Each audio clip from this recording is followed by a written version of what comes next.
Welcome to our live video. Okay, so Mike's not here today. Obviously, he's on a work trip, so you're stuck with me. Hopefully, you're not too disappointed. But today we are talking about selling hive products. Okay, so we have candles, obviously, we have honey, mead. What else do we talk about? Lip balm, some of the other products. Yeah. Okay. So let's get to it. Okay. Sorry, let me turn on my chats real quick. There we go. Okay. So let's start off with bees. What do you do if you want to sell bees? Well, all states are a little bit different. And of course, if you're in a different country, you're going to have different regulations as well. But we are in the United States and we are in North Carolina, and there are a few regulations that you need to follow. A good resource is ncbeekeepers.org if you are in the state of North Carolina. If you are in a different state, I would recommend looking into your state beekeeping association, and they should be able to point you in the right direction. Okay, so for North Carolina, we have a few things. If you're only going to sell like 10 hives or less per year, you don't need any special permits or anything like that. Or if you are keeping bees and you are getting out of beekeeping for whatever reason, and you're doing like a one-time shot, selling everything you have, you also don't need a permit to sell those bees. However, if you are looking to sell bees on a regular basis, more than 10 hives in a year, you do need a permit to sell. The permit is a little bit of a process, but it's not considerably expensive and not too difficult to do, from my understanding. We haven't actually gone through the process yet. We're thinking that we might do it next year. But you have to fill out an application, and it is a let me check my notes here. $25 application fee, so not crazy expensive. And the biggest thing is you do need your state apiary inspector to come out and inspect your hives to make sure everything's healthy, like you don't have any kind of diseases, your pest management practices are, working, and you have nice healthy bees, because we don't want to spread diseases to other apiaries throughout the state or country for that matter. But if you do interstate sales, it gets a lot more in depth. So for today's video, we're focusing only on in-state sales. Okay. Let's see what else. A permit is also not required if you are doing pollination services, or if you're just moving bees from, one part of the state to another part of the state for just gathering honey. If you just want, maybe in Western North Carolina, they're big for sourwood honey. So if you want to move your bees to there to let them, forage and get some nice sourwood nectar, you could do that, and you don't have to have a permit for that. Okay. Health certificate from the state of origin, so that you would get from your state apiarist. The application that you fill out, and your $25 permit fee. So all of that, not crazy in depth. Like I said, we haven't done it yet personally. However, we're thinking about doing it next year. And if you guys have any questions as I'm like just rambling, throw them in the chat. I'll be more than happy to answer as best as I can.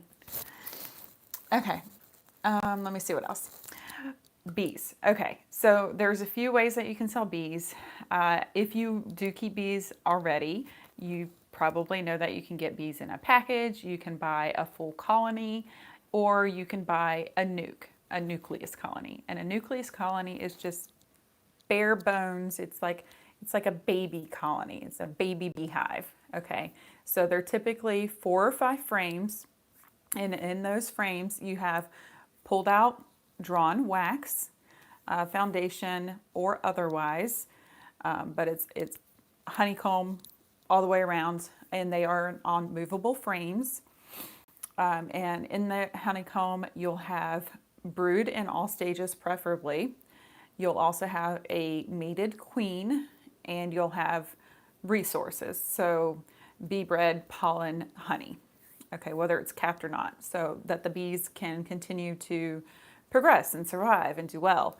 And that is usually the starting point for expansion for the rest of the bees to get to from one place to another place and then just expand and do better. Okay, let's see what else. Sorry, I have all of my notes here too. If you are interested in, and you're in North Carolina, if you are interested in selling bees, I do recommend you going to ncbeekeepers.org. And they also link to the North Carolina Department of Agriculture and Consumer Services. And they have a lot to do with the permit to sell and the actual regulations of it.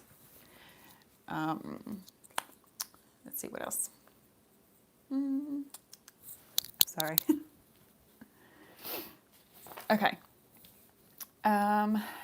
So really the big things are, if you do plan on selling bees, make sure you're doing some quality control. So before someone comes and is like, hey, I'm ready to give you, a couple $100, make sure that your queen's laying well, make sure she's healthy, make sure the rest of the bees are healthy. Really, it's an ongoing process. You want to make sure that your bees stay healthy and that they're not, riddled with pests, whether it's varroa or wax moths or small hive beetles or anything like that. But especially like a day or two before, someone is planning to come over to purchase your bees, that you've checked them and that your queen is still there and nothing happened to her, and the rest of your bees are as they have been and nice and healthy and happy. Make sure you're honest with your customer. So don't tell them that you have 5 frames of bees and that your nucleus is amazing and healthy and happy, and then they show up and they're like, what's going on? Because they're not, and there's no queen in here, or there is a queen but she's not laying, or she's a drone layer or something like that. You don't want that, because then you're not going to have happy customers either. Make sure that you do close off the hive. We screen off our entrances the night before the customer shows up.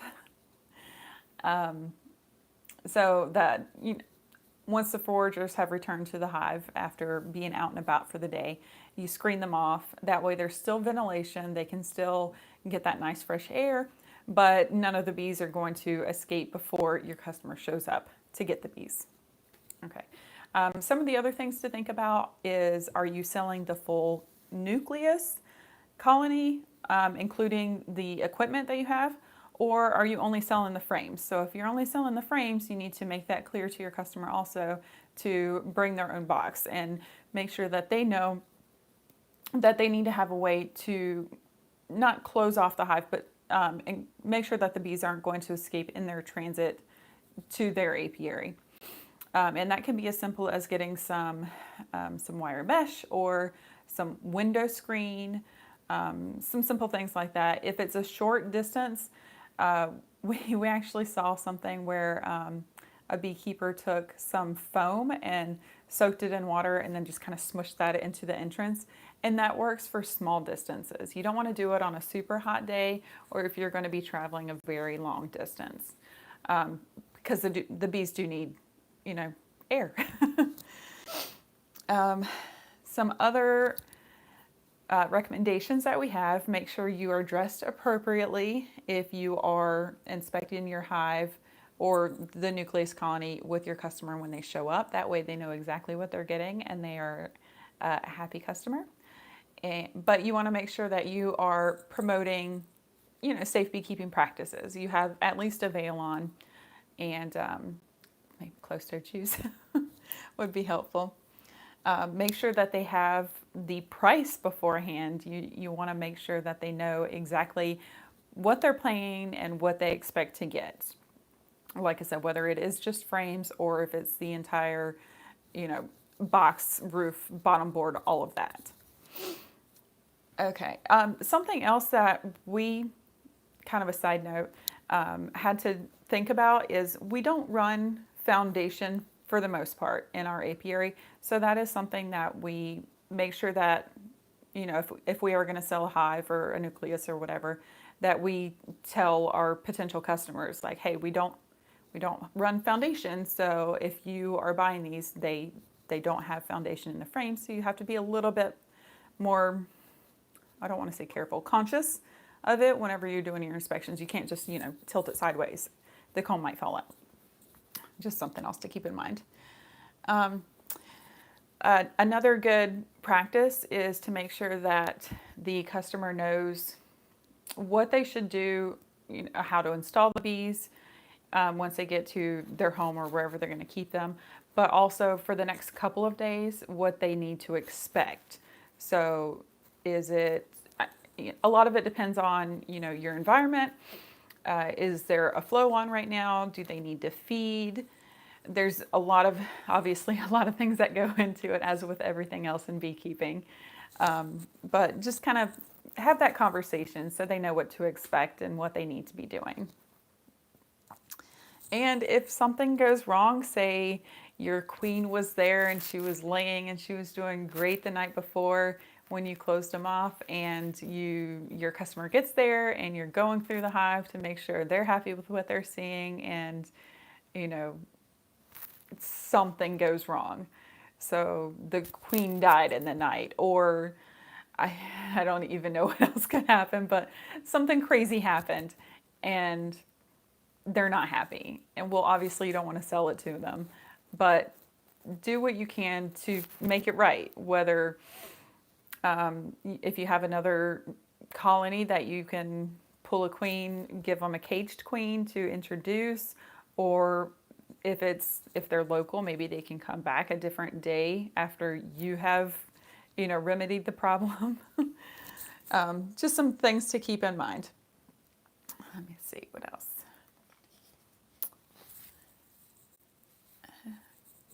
Okay, so I think that's kind of the big things for selling bees. And of course, if you have any questions, you can let us know, or you can talk to your local beekeeping association or state association. Honey, that's the big one, right? Okay, so some things about honey. It is a food product, obviously, right? I think most of us know that. There are some federal regulations when it comes to bottling, packaging, labeling honey. They're not super extensive. It needs to say honey on the label. You need to, what is it called? Fair or good practices in packaging, I think is the term for it. So make sure that your workspace is clean, you have nice clean hands, you have a place to wash your hands nearby. What I think are common sense things, but maybe don't think about it. So those are some big things. But then also your label. Everything needs to have a label, especially if you're going to be selling it. But it needs to say honey. And if you have a specific type of honey, you can label it that. However, it does need to typically be tested to confirm that it is the primary source, say, of sourwood or orange blossom or whatever else it is. But it does need to say honey for sure. And it also needs to have the weight of the honey itself. So if you have honey in jars, you need to weigh the jar separately and then the jar with the honey. That way you can subtract the two to find out the weight of the honey itself, not the honey in the jar. I know that sounds a little bit weird, but it's pretty easy if you have a small scale. You can tare the weight of the jar and then put your honey in and then weigh it again. And it'll be just the weight of the honey at that point. That's what we do. And it's very easy if you have a lot of the same bottles, then you can do it with I would do it with like 3 or 4 just to make sure that they're all the same weight, like the containers that you're doing it in. But then once you have that container, then you just weigh all of them and subtract it, and it's super easy. Let me see. Okay, so weight in ounces and grams, that's key. Ounces and grams. Sounds a little bit weird being an American, but yes, ounces and grams. And a lot of scales will do that for you also, so it makes it a little bit easier. You also need to have the name of the producer, whether it's yourself, your own personal name, or if you have the name for your apiary or if you have a farm or anything like that, that should be on there, as well as your address. And with North Carolina specifically, they include a few other little bits. So the weight in grams and ounces should be in the lower 30% of the label.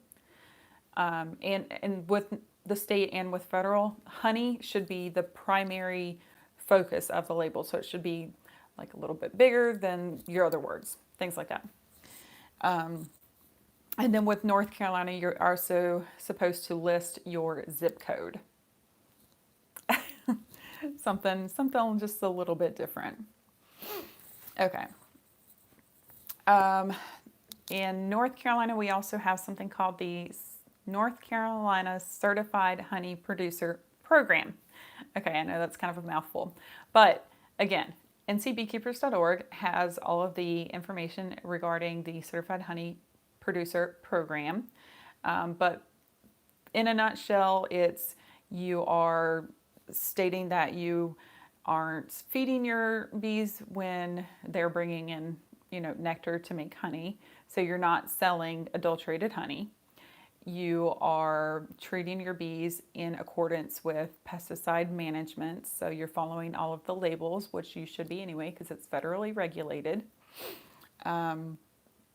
You are labeling in accordance with North Carolina state regulations. So you have honey, you have your name and address with zip code, and the weight in ounces and grams is in the lower 30% of the label. And also, you're going to add on there that honey should not be fed to infants under 1 year in age because of the risk of botulism. So that should be on the label as well. And if you do put the specific source of honey, whether it's again sourwood, orange blossom, I go to those two, but those are first in my head. If you do label it those, you're not misrepresenting your honey. It is actually what you say it is. And if you don't know what your bees are foraging on, it's okay to just put honey, or you can put wildflower honey. Or if it's the spring, you can put spring honey. Or if it's the fall, you can put fall honey. It's okay. But you definitely should not put organic honey, because you can't guarantee that even if you're practicing organic practices with your bees, you can't guarantee that they're foraging on organic material. I know it sounds kind of weird, but yeah, you can't do that. Okay. And if you are interested in the Certified Honey Producer Program, you can again go to ncbeekeepers.org. There is an application that you have to do. You have to have someone that kind of sponsors you, says that, hey, yes, they are who they say they are, and we know that their practice of beekeeping is within, the recommended, not regulations, but guidelines of the program. And there is an application, and I thought I had it written on here, but I don't see it. I think it's $20 application. It's not crazy expensive. But you can, at that point, sell honey to state farmers markets, saying that it is a certified North Carolina honey. So that's it. It doesn't sound like much, but if somebody's interested in local honey, because a lot of people think local honey is good for allergies and things like that, a lot of people like it. They like that. They're like, yes, this came from my home state. I'm going to get that over something that was from Texas or something. Okay. Let's see. Candles. Okay. So I couldn't find a ton of information about candles. However, the few things that I could find are there is regulations in regards to candles, specifically towards fire practices. So making sure that your candles are safe. They should have a label saying, let me see, what does it says? Label must include the official fire alert symbol along with the word warning and is then followed by fire hazard and safety information. That's a regulation that I found. Okay, so what does that really mean? Well, my understanding of it, and again, I'm no expert, I'll say that, but my understanding of it is it should say, hey, this is a flammable product. Please use caution when using, keep away from small children, pets, flammable objects, those sorts of things. Okay. And then, but you don't need any special permits or anything like that if you do want to sell candles. I'll say that. Okay. Now, a few other things. Mead. We love to make mead in our house. We like to use our own honey and we make different kinds, whether if it's with strawberries or we did a sizer a couple years ago with apple juice. We've done a pie mint, which is with grapes that we have in our backyard also, which was delicious. But say you made a bunch and maybe you just don't drink that much, or maybe you're like, oh, I can make a couple more bucks. Well, that is an alcoholic beverage, clearly, right? But you'd think, not that big of a deal. I made it my home, made it in my own house, but you still can't legally sell it. It is still an alcohol. If you do want to sell mead, it is considered a wine. So you would need to get an alcohol permit. And I haven't looked extensively into it. However, from what I've read, it's like $1,000 at least to get one. And you have a lot of hoops to jump through, not just federal, but also state specific as well, and maybe even county or city specific. So lots of licenses and permits that go into it. Definitely no personal interest in doing that for us. But if you are interested, then I'm sorry I don't have the best resources to point you in the direction of. However, there's tons of information all over the place. bsource.com is a forum that we like to frequent, and they have a lot of, obviously it's a forum, so it's not like super specific, like .gov resources or anything like that. However, some people do post them, so you might get lucky or point you in the right direction at least. So something to keep in mind. Another big thing is keep in mind that pricing, while we may sell our honey for one price, it's very locale dependent. So look around if you're going to sell, honey or candles or whatever else. Look around at your local shops, farmers markets, things like that, to see what other people are selling it for. Because you don't want to ask, $15 if somebody else is selling it for 10, unless it's something super specialized. But let me see what else. We also make lip balm. That I haven't found any regulations for specifically, but I know. Oh, let me throw that in there too. Honey is not taxable. Happy news, right? Okay. And I have to say, my husband is amazing. Thank you, Mike. He is on a work trip right now, and he's still throwing up all the links in the comments. So thank you for doing that. I do appreciate it. It makes it easier for me.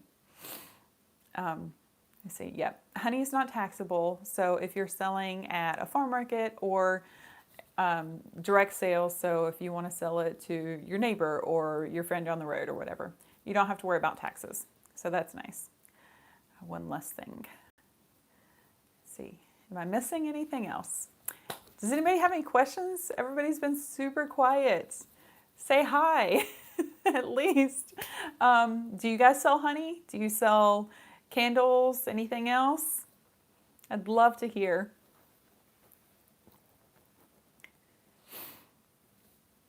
Let's see. What else do we sell? So I have sold some wax as well, some just processed clean wax. I personally use it to make, I call it board butter. So we have homemade cutting boards that Mike's made that are amazing. Yes, I know you do. Thank you. Yeah, Mike makes these amazing, beautiful cutting boards for me, and I use a mixture of it's beeswax, honeybee wax, with some mineral oil to make a nice paste, and that conditions the wood and makes it nice and it keeps the wood nice and safe and healthy, and not letting anything, get into the porous material of that wood. But I have sold some just solid chunks of beeswax to other people for along the same purposes, or maybe somebody else is making lip balm or I don't know, lotions or something. So that is another option. And I know there's tons and tons and tons of other things that you could make. And I'd love to know if you guys make anything with your any kind of hive products. If it's propolis. I know some people make propolis tinctures. We're thinking about trying that out this year. We haven't yet, but we'll see. We'll keep you updated. Let's see. What else do we have? Oh, beeswax wraps. I've made some beeswax wraps before. They're amazing if you haven't heard about them. We do have a video where I walk you through the process of how I made them. And it's pretty easy. A little bit time consuming, but not crazy. Let me see. What else? What else do you guys make?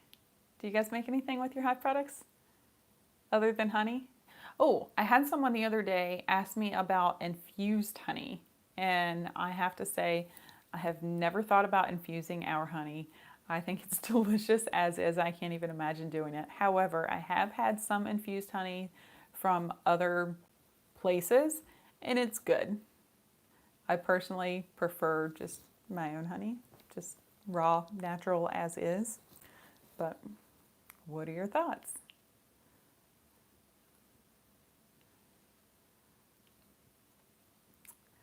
My favorite style of candle. Okay, so we make a few different styles of candles. We make votives, and we have a mold for little skips, and then we also have one for skips, but they have like little bees on the sides of the skips. Those are super cute. But I think my favorite is we did a custom mold of a small statue from Hawaii. It's like a little tiki guy. It's super cute. And it's so detailed and it's just so cute. It burns kind of weird because it starts on the top of his head and it just kind of like goes down, and then all of a sudden he's headless and it's just the rest of his body. But it looks really pretty when it's first made. And it's really detailed and pretty. It's gorgeous. I think that one's my favorite. However, I will say that we've sold more of the skep candles than anything else. People do seem to really like those. For day-to-day candles, I like votives. They're easy. They're super easy to make. You don't have to worry too much about getting the heat, just right or anything like that. For like if you've made candles before, you can get cracking or dipping. So like your wax will just kind of like go like it sinks in. You don't have to worry about that as much with the votives as you do with some of the other candles and ones that have very extensive details on them, like the skep with the little bees crawling along the side of it.